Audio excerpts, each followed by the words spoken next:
Hello guys, and welcome back to the MR2 build. So in this video we're going to be looking at the seats from the MR2 Turbo.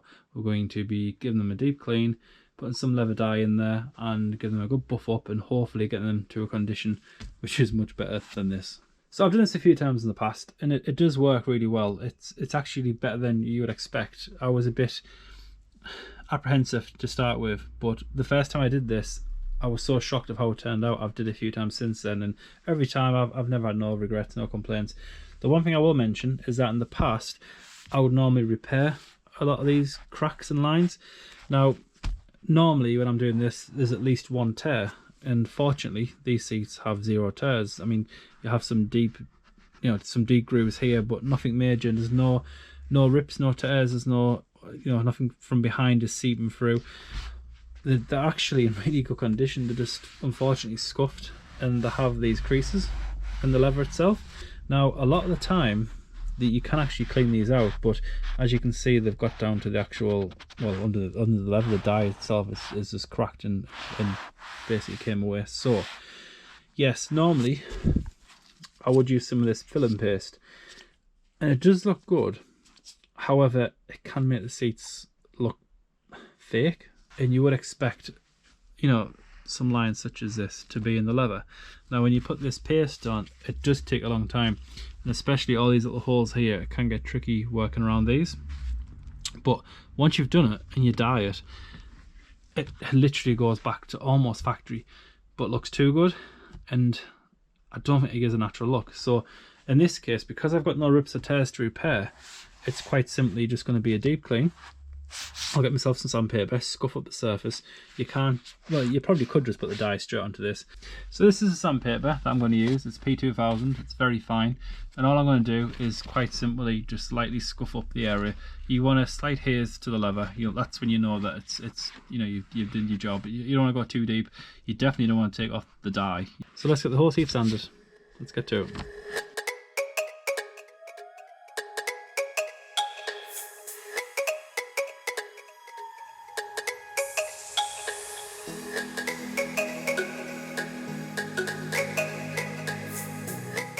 So this is the effect that you want. You want this grey haze to it. As you can see, this is what it looked like before, and this is what it looks like now. It's just a very light scuff, just something for the dye to adhere to, something to soak into. It just roughs up the surface, and it'll give it a better finish overall. So the next step is to give this a good clean. So we're going to give it a good hoover, and then get some cleaner on it, some leather cleaner, and give it a good few cleans, and then hopefully after that it should be ready for the dye.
Okay, so that's most of the cleaning done, and already it looks a lot better. A lot of these lines that you've seen before, such as this one here and that one, once you give it a good clean, a lot of it actually cleans up, because that white line there isn't necessarily the dye is coming off. It could just be dirt and grime in the crevices. As like this, for example, as you can see, you can hardly see any mark there, whereas here you can still see it. But if I give it another clean, you'll probably find that will come off. But there's some bad ones, there's some deep ones, such as these here and on the back here. But that is pretty clean. That's probably clean enough, to be fair, for what we're going to do. Basically just rubbing some dye into the leather. But what I'm going to do is one more clean, and then I'll come back and give it a brief, well, a light rub over with some rubbing alcohol, and yeah, then we'll get into the paint.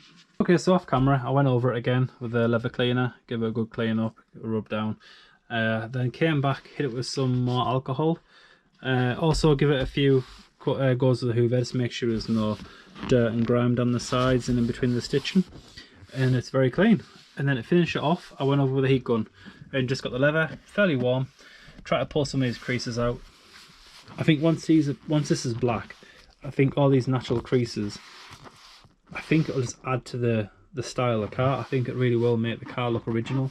It's not going to be silky smooth like this all over and look like someone's just reading the whole entire seats. It's going to look like it's being used, but well maintained, looked after. So yeah, that's what I'm going to go for. So the next step is to start applying the dye.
And there you go, guys. So that is pretty much the finished product.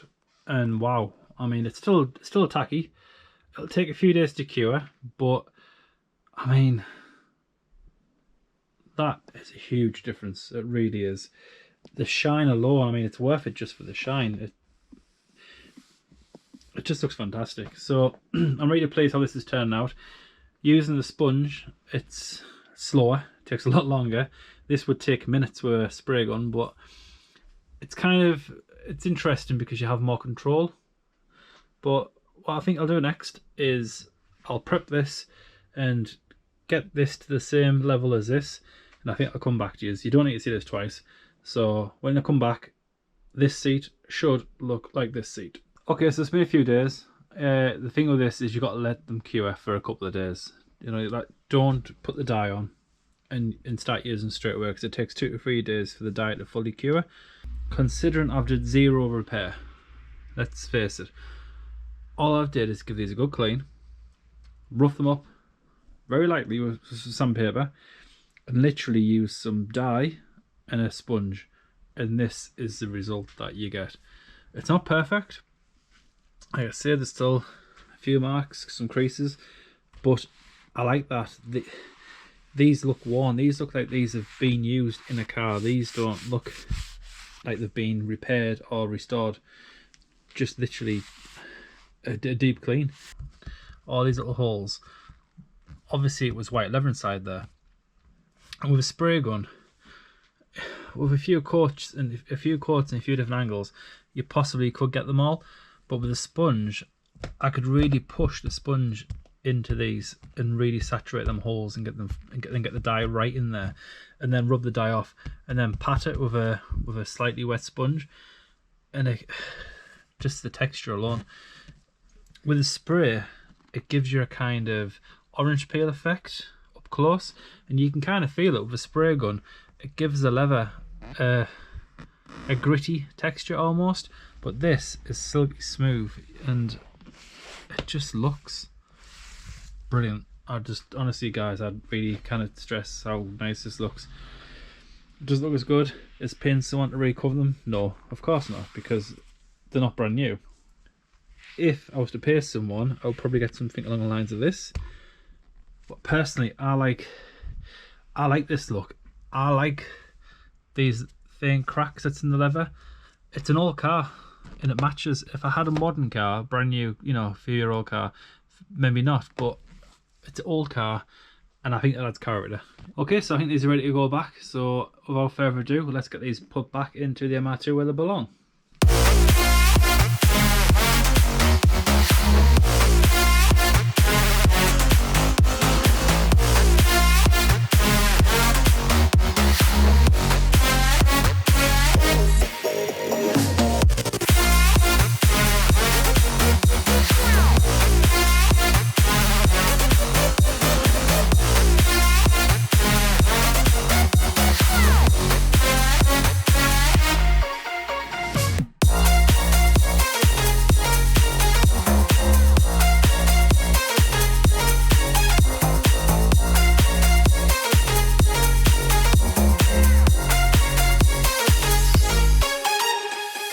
Okay, so that's the seats installed and they look absolutely great. I will show you up close. However, it started to rain, so I've had to come back indoors.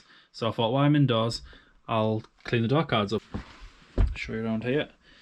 This stuff here, it's not quite sure what it is. It's like tar. It's never dried, and I keep touching it, and it's horrible to get off. You got to use some alcohol. So yeah, I'll clean that off, and also replace this, 'cause I don't think this is the right one. I would imagine it's supposed to be the same as these. And what looks to be lacquer, yeah, I'd imagine that's lacquer and overspray, so I need to somehow get this off. So I'll tackle that slime at the back. I've got the bulb and the cap to put in here, and give this a hoover, give this some back to black and leather treatment, and clean all these up, get all the dirt out, and get these looking basically the best I can to put back in the car.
Okay guys, so time for an update. So yeah, this door card was a lot more difficult to clean than I expected. So I encountered quite a lot of paint across the top here. It was quite faint, but it was there, and it took some doing to get out. I had loads of overspray here of white. I think it's primer, because the car isn't white, so it must be primer. And down here, this was an absolute nightmare to clean up. And like I said, I tried alcohol and it got the thick off the big chunky flaky parts, but the lacquer in particular, it just wouldn't shift. So it was a bit of a risk because I didn't know how this would respond to car cleaner, but I've used car cleaner in the past for overspray and it's good stuff. So I basically just poured some car cleaner on, left it 10 minutes, came back out and it was all dry and crispy, and flaked it all off, cleaned it back up with some alcohol. And also all these little holes here, these took a long time also, because what I used was a carb cleaning brush. I used the largest one, soaked it in some detergent, soaked the brush in detergent, and literally poked every single hole, because I'm sure the next one you'll see, but every single hole was full of dirt and grime. It was all like dusty and grey, and it just looked terrible. Once this is all shiny and clean, it really stood out. So I had to clean every single hole, unfortunately, but I'm glad I did it because it looks great now. So that is pretty much the door card done. Like I say, when I put it back in the car, the whole car will be getting detailed once you get inside, but for the time being I'm going to call this done. It has had some conditioner put on, two coats of conditioner, because it's been cleaned quite it's been abused basically. It's had carb cleaner, it's had alcohol, it's had soap detergent, it's been through the work. So I thought I'll give it 2 coats of treatment, some like conditioner, so hopefully that'll protect it and keep it nice and shiny and glossy for the time being. But once it's back in the car, it will get another clean. But for the time being, call this one done. For round 2, this is the passenger side, and as you can see, overspray in the same place.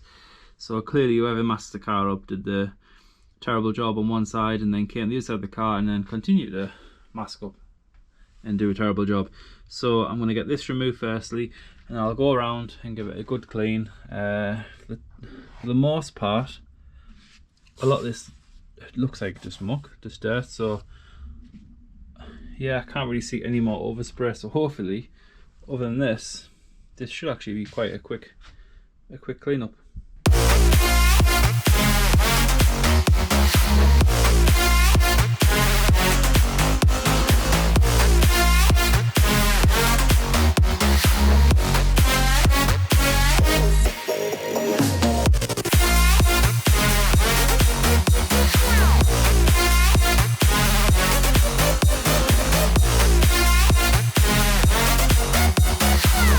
So that's a lesson learned. That went really well. The first time I tried to clean this off, it took forever.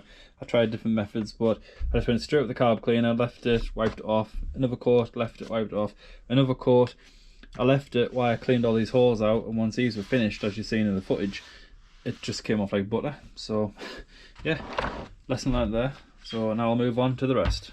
And I'm going to call that done, and I'm very happy how it turned out. It's got a nice shine to it. So with this in mind, this is done. This can be ticked off. This is off my list of things to do. So I think the next thing to do is to go outside and inspect the seats and show you guys what it look like. And yeah, let's get to it.